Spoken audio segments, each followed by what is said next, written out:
Well, tomorrow you'll be meeting with Ukrainian President Volodymyr Zelensky as the debate continues on aid to Ukraine. What will your message be to him? My message to him will be the same as it's been to the president and to Senator Schumer and all of our colleagues, is that we understand the crisis there. I understand the necessity of ensuring that Vladimir Putin does not prevail in Ukraine and march through Europe. I'm one who believes he would probably go to the Balkans or somewhere else next. And so this is an important battle for all the reasons we know. But I don't think it is a radical proposition to say that if we're going to have a national security supplemental package, it ought to begin with our own national security first. And so I'll explain to him that while we understand that, I've made my position very clear, literally since the day I was handed the gavel, that we have to take care of our border first in our country. And that's what the American people, I think, demand, most of them. They're duly concerned about this. And I think we can do both things. But we really need the White House and the Senate Democrats to participate in that, and I think they will. So you just have a few more legislative days left this week. Are you comfortable leaving for the holiday break without passing legislation to provide aid for Ukraine? You know, President Biden says this will be a gift to Putin. You heard Senator Klobuchar saying that the world is watching. What do you say to that? Well, if the president thought it was such an urgent matter, he could have been dealing with this for the last 6 weeks. We've literally not had any movement from the other side. And this is a deep concern to me, as it is to all of you. I want you to know that the day after I was handed the gavel, I went to the Situation Room and sat down with Jake Sullivan, National Security Advisor. I've spoken to the Secretary of Defense about this, the Secretary of State. We have made the position very clear that we needed further clarity. Part of the problem with the Ukraine funding, and the reason so many of the American people are concerned about it, is that there's been no real clarity on what the strategy is, what the end game is, how we'll have proper oversight over the dollars that have already been spent or the money that's being requested now. I do not think it is an unreasonable thing to ask for those things. So I've done it multiple times, in the SCIF, in the Situation Room, privately, publicly. Most recently, late last week, at the Congressional Auditorium in front of all of our peers, I said the exact same message that I've been saying since October 26th. And even as we sit here tonight, the White House has not provided that clarity. I think the American people are owed that. In terms of the border policy, you said there are things that you want to see. The White House has said that the president has made clear he wants to make a deal. He's prepared to make concessions. The White House has indicated they're prepared to make concessions on asylum specifically, which I know is a concern. What do you need to have in a deal to take it to your members? Are there specific red lines for you? Well, listen, the House's position is very well known. We passed HR2, House Resolution 2. It was one of the top 2 provisions, and we number legislation based upon its priority, and I think that's more than symbolism. It's really important to the American people. That bill has a lot of important provisions. It has asylum and parole reform, and those are critical components of it, but it also has a return to the Remain in Mexico policy, some completion of the wall. I mean, very basic things that make a big difference to stem the flow. That's what matters. It's not about further funding to process more people. We had 12,000 people cross that border Wednesday of last week in one day. 12,000 people. In October, November, December alone, 3 months, more people crossed illegally the southern border than did in any entire year in the Obama administration. This is not a crisis, it's a catastrophe. And we all know the negative effects that come from it. It is not unreasonable for the people's representatives in the House to demand that we get the border under control. So are you saying that you have to get everything that's in HR2 or no deal? The position of the House is HR2. They've not come to us with any counterproposal, and they've known about this the entire time. So if there is a bipartisan Senate bill that passes, would you bring it to the floor even if it doesn't have everything that your members want? The devil's in the details, and I've been very clear about that as well. I told Senator Schumer, I've told everybody at the White House, I'm in good faith, I'm an honest broker. You'll learn that about me. I won't tell you something that is not true, but the position of the House is that our members are very resolute on this, and I don't think it's unreasonable. We're applauded by our people. When we go home to our districts and town halls, everyone is concerned about this. In the last couple of weeks, I've been in New York City. Same concern, whether you're there, South Alabama, or out west. Everybody has the same concern because every state is a border state now, and we have to get control of this. And just to go back before we move on, you are comfortable leaving for break without passing anything that includes Ukraine aid? I'm uncomfortable about all of this. And that's why I think it's completely unreasonable that the White House has not negotiated with us at all. They've not given us any proposal at all. So it is not the House's fault. It's the White House's fault. And I mean, that's the problem. But come Friday, if there's no agreement, you guys will leave? We're scheduled to be in until Thursday. Everyone knows we have a historically small margin in the House. Could we come back the following week? I would stay here indefinitely, but I don't know that all of our colleagues will be able to do that. I'm not sure that some are willing on both sides of the aisle. Again, the House has done its work here, and we've been waiting on the other side, and we've got nothing. Would you call them to come back? Well, if a proposal is sent over and it's meaningful and reasonable and it looks like we could get consensus, I'm sure people would do the job. But we'll have to see. And I mean, as of right now, we've got nothing. Looking into next year, you have funding deadlines looming. Obviously, your majority will be smaller. What's the likelihood of a shutdown? Would you work with Democrats again to avoid one? Of course we'll work with Democrats. When we did the continuing resolution, the laddered or the two-tiered CR, when we first proposed the idea, everyone balked, and then they came into agreement with it. We all worked together. The reason that was so important, and this is a big innovation, we broke the Christmas omnibus tradition. As long as I've been in Congress, 7 years, and many years before that, everyone in this room knows how this has been done. The Senate waits until right before the Christmas holiday. They jam the House with a massive spending bill that's thousands of pages in length that no one has read, understood, digested, much less, debated or amended. And then it spends, like last year, $1.7 trillion. Oh, and they sprinkled a couple $100 billion on top, just for good measure. We had an up or down vote. That is no way to run a railroad. The reason that we have almost $34 trillion in federal debt and the terrible statistics that was just discussed on the last panel is because Congress has not been doing a good job with stewardship. I think we owe the American people more than that. People in this room also understand, the statutory law, the 1974 Budget Control Act, has very specific deadlines, processes, and procedures in place that Congress is supposed to follow. It's supposed to be 12 separate appropriations bills.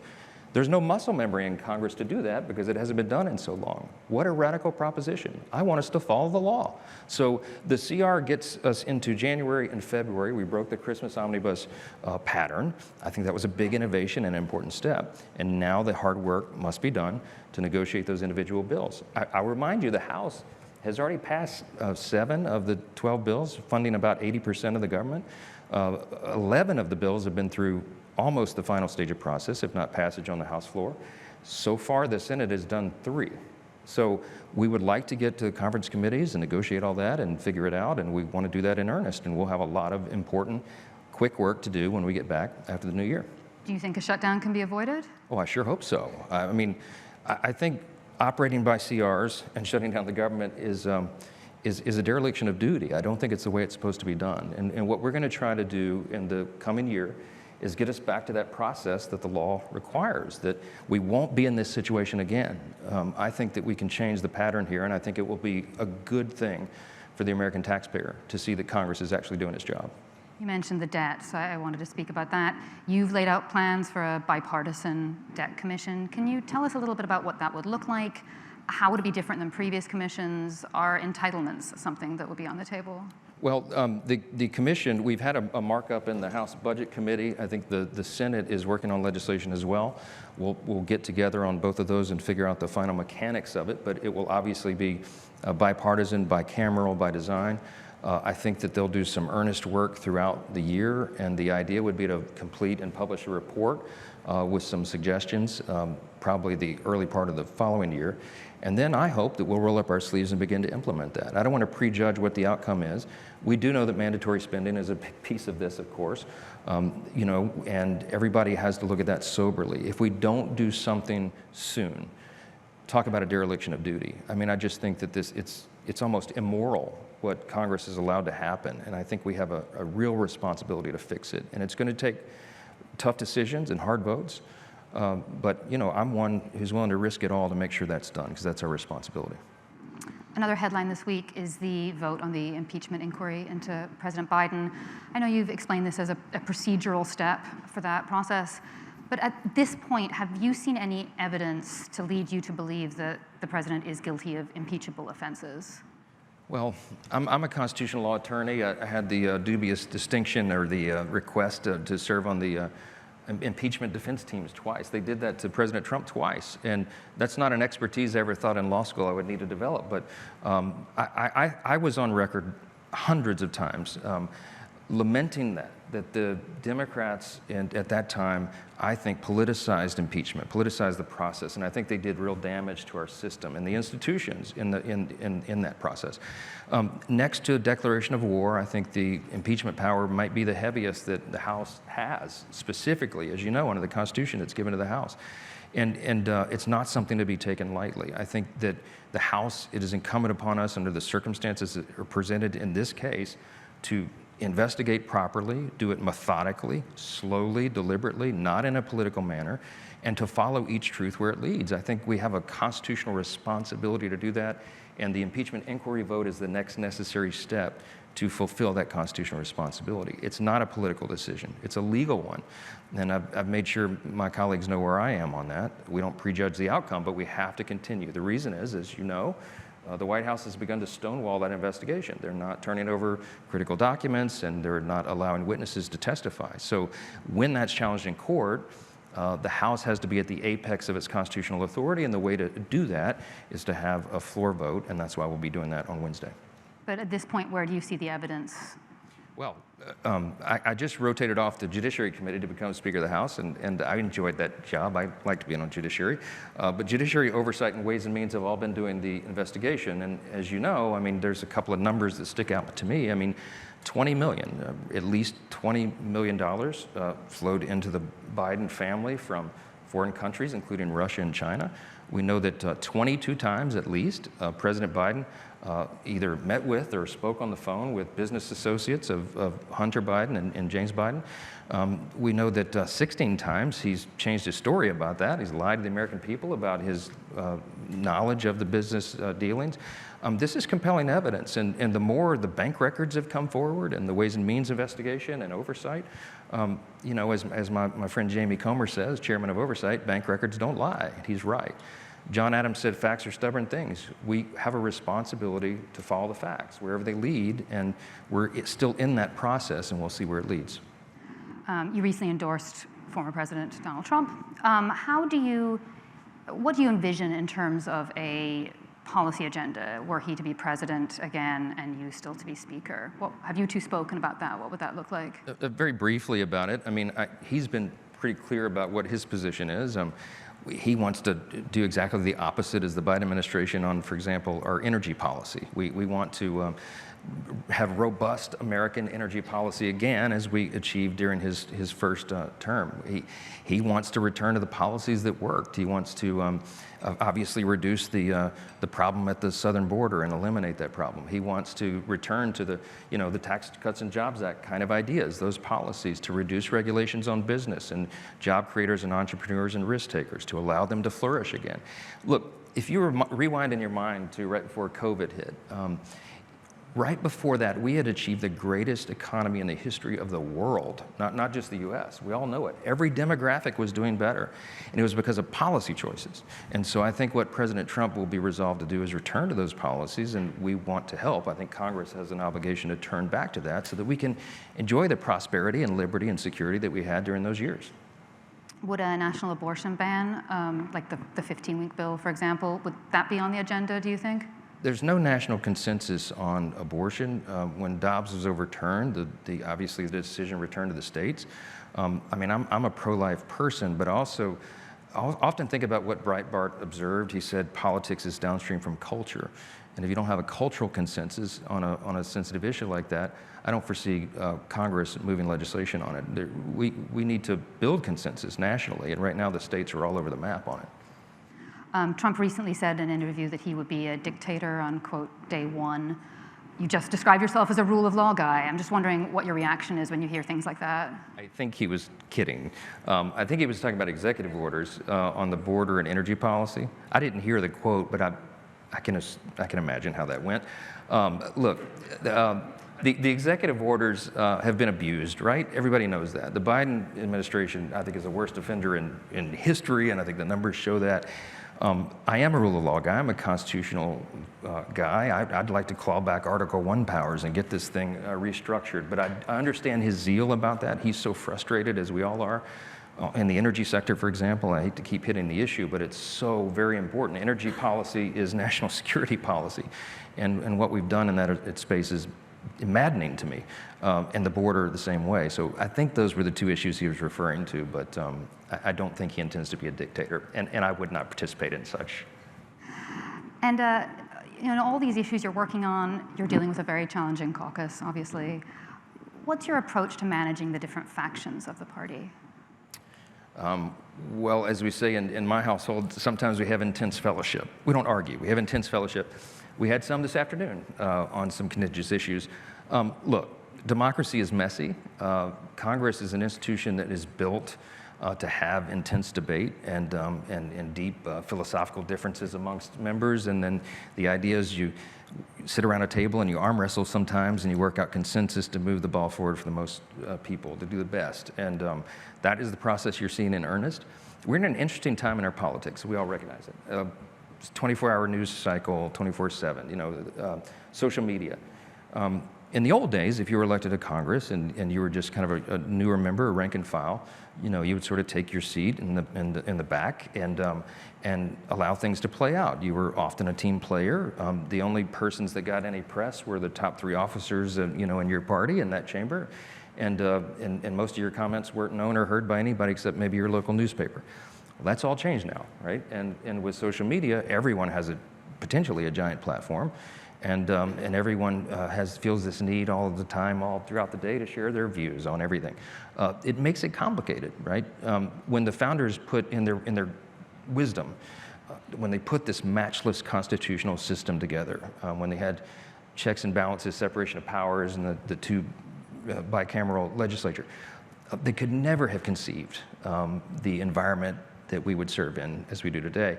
And so we have to adapt to that. So look, I'm very bullish on the future of America. Let me just say, I think our best days are ahead of us, and that is not a talking point. I feel it in my heart. I think we're going to get through this, but we got a tough patch here, a valley to get through. I think I think the next Congress is going to be a lot more fun for my team, because I think we're going to expand our majority, and I'll have more than just a 2 or 3 vote margin on some of these tough things. How bullish do you feel on the future of staying in the speakership? Oh, I'm very bullish on that.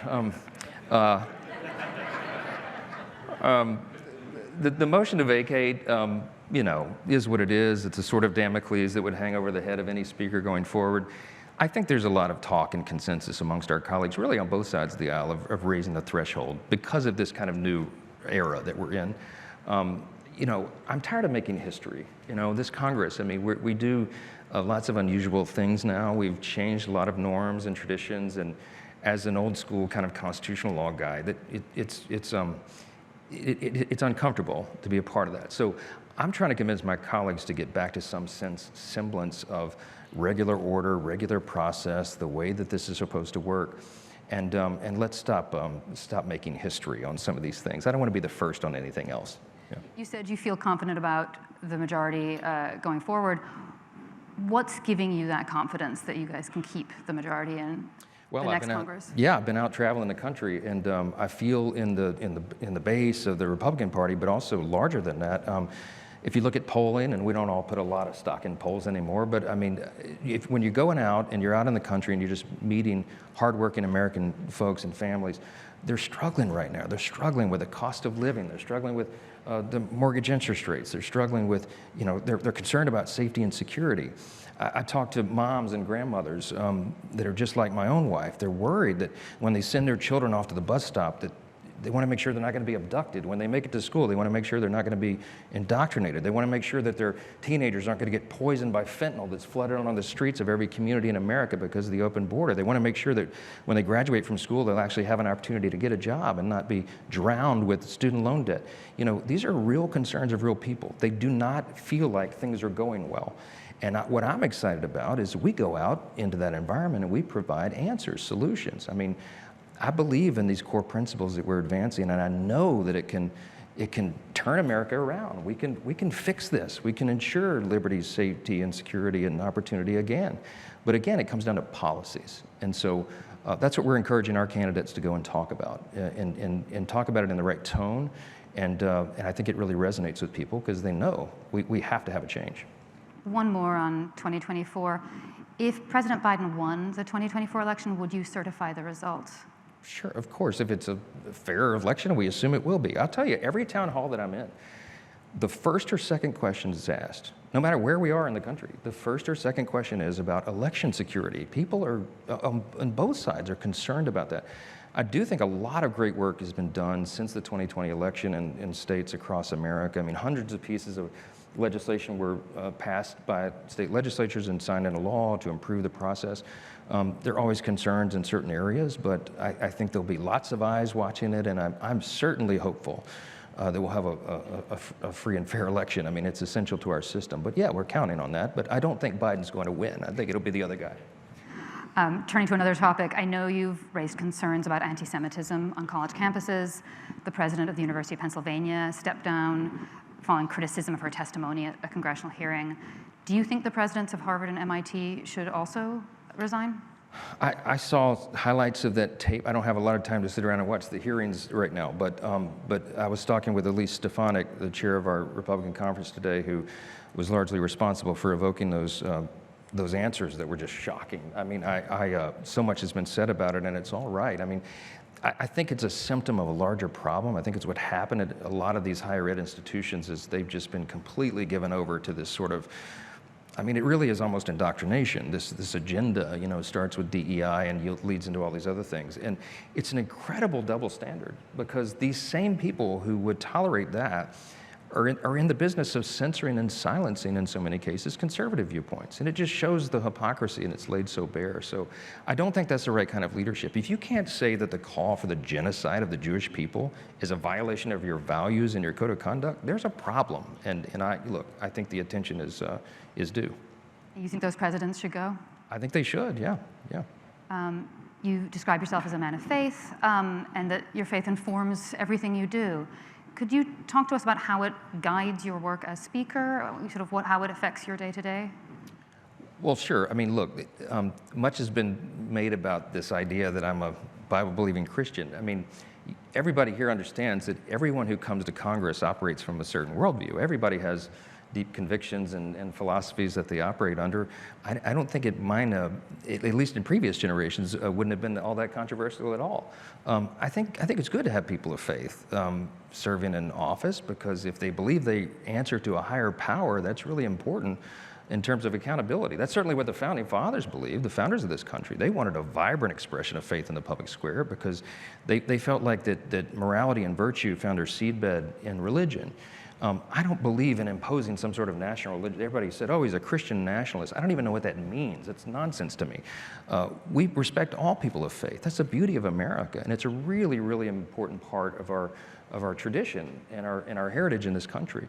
And so I operate from a perspective of faith, and it informs how I think about issues, but I'm one member of a large legislative body, and as you've seen in recent days, it's very difficult to forge consensus on anything. And so whatever people's philosophies or traditions or ideas are, we've got to get majorities and build consensus, and that's what I try to do every day. Do you believe in the separation of church and state? Yeah, much has been said about this as well. Look, I used to be a religious liberty defense litigator. I went to court to defend this idea of protecting the expression of faith in the public square. But the separation of church and state is, I call it a misnomer because it's widely misunderstood by a lot of Americans. You know, it's not in the Constitution. It comes from a phrase in a letter that Jefferson wrote to the Danbury Baptist Association in 1801. And the Baptists asked him the question, they were so concerned that the government was going to encroach on their ability to practice their faith. And he wrote back a letter of assurance and said, no, don't worry about that. There's a separation there.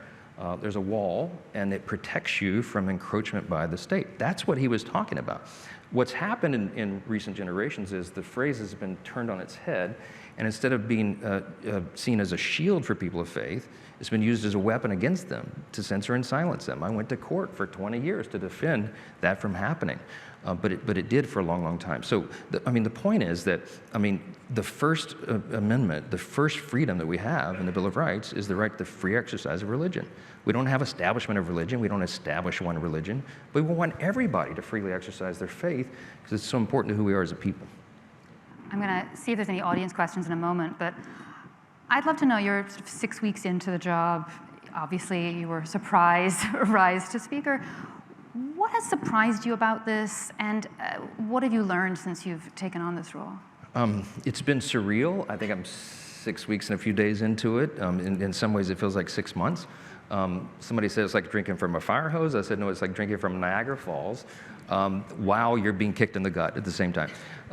It's been busy. The most surprising thing is how much really authority the Speaker's office has, how many responsibilities, and it all has to be done simultaneously. Normally, when someone is going to be Speaker, everybody sort of understands that well in advance, and so that individual has an opportunity to build a team and processes and put all the procedures in place. And we did it midstream, and so I was building the plane while we were flying it, and so the first few weeks were tough. I was 4 inches taller when I took this job. I've been beat down mercilessly. It's a good thing. They can't hurt my feelings. I had those surgically removed back in the 80s, so you can't hurt my feelings. And all those things come in handy right now. But look, it's the honor of a lifetime. It's not a job that I ever aspired to. I didn't see this coming. But I'm grateful that my colleagues entrusted me with it, and I want to do a good job for them. I'm trying to be a servant leader, and part of that is the way we operate the office. Is that I don't want it to be a top-down kind of organization. I really want to involve the members and the body more in the big decisions, and decentralize the power of the Speaker's office, because I think that's really important, and I think that really follows what the framers' intent was. Have you spoken to many past speakers to ask advice? Yeah, I have, and they all have ideas, of course, and really wise counsel, and even more senior members of Congress who have good ideas and have been around and seen things. I'm always open to that, and you give honor where honor's due. I'm looking to see if there's anyone in the audience. I see a hand right here. I think someone's going to come give you a microphone. Mr. Speaker, you've got a very tough job, and thanks for coming here tonight. Look, the Ukrainians aren't just fighting for their own freedom, they're fighting for everyone's freedom. Sure. And Ukrainians are fighting and dying so that Americans and Britons and Australians don't have to fight and die. I absolutely take your point about the need to sort out the chaos on the border, but just because you can't get both things right, isn't it better to get one thing right? So could I please appeal to you, please don't go home for Christmas without at least giving the Ukrainians what they need to fight for their freedom. Listen, I hear, yeah.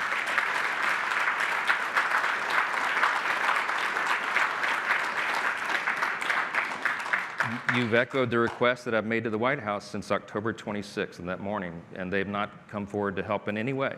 I know Ukrainians are dying.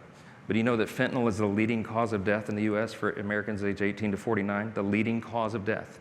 And the reason it is because the border is wide open, because it comes from China, it's processed in Mexico, and it's sent right into our country.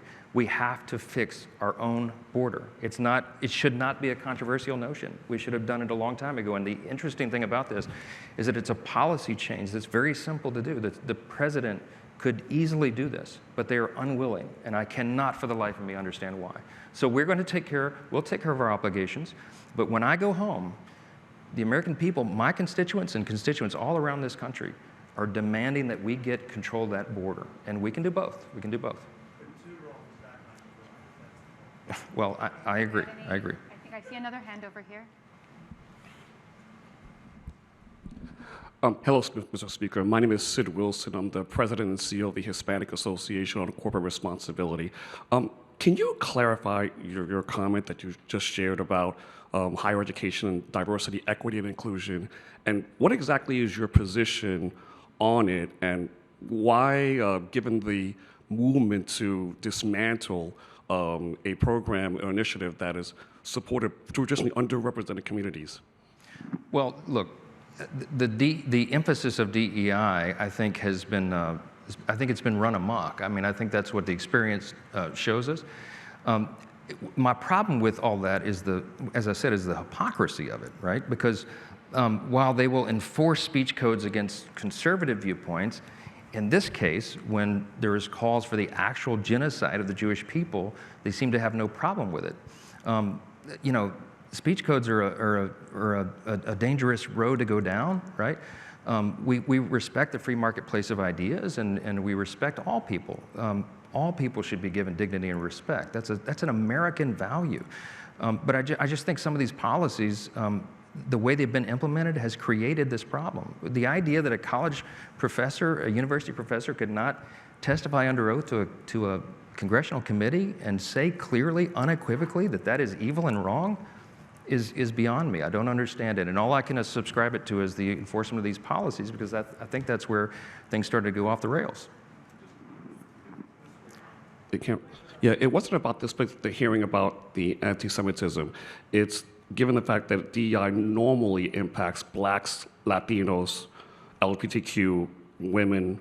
Can you talk about that group? Because that's where the majority of DEI impacts. Everyone should be treated equally and judged by their color, by their content of their character, not the color of their skin. I mean, that's the promise of the Declaration of Independence, is what Martin Luther King Jr. used to talk about all the time. That is what we're trying to do, to make a more perfect union.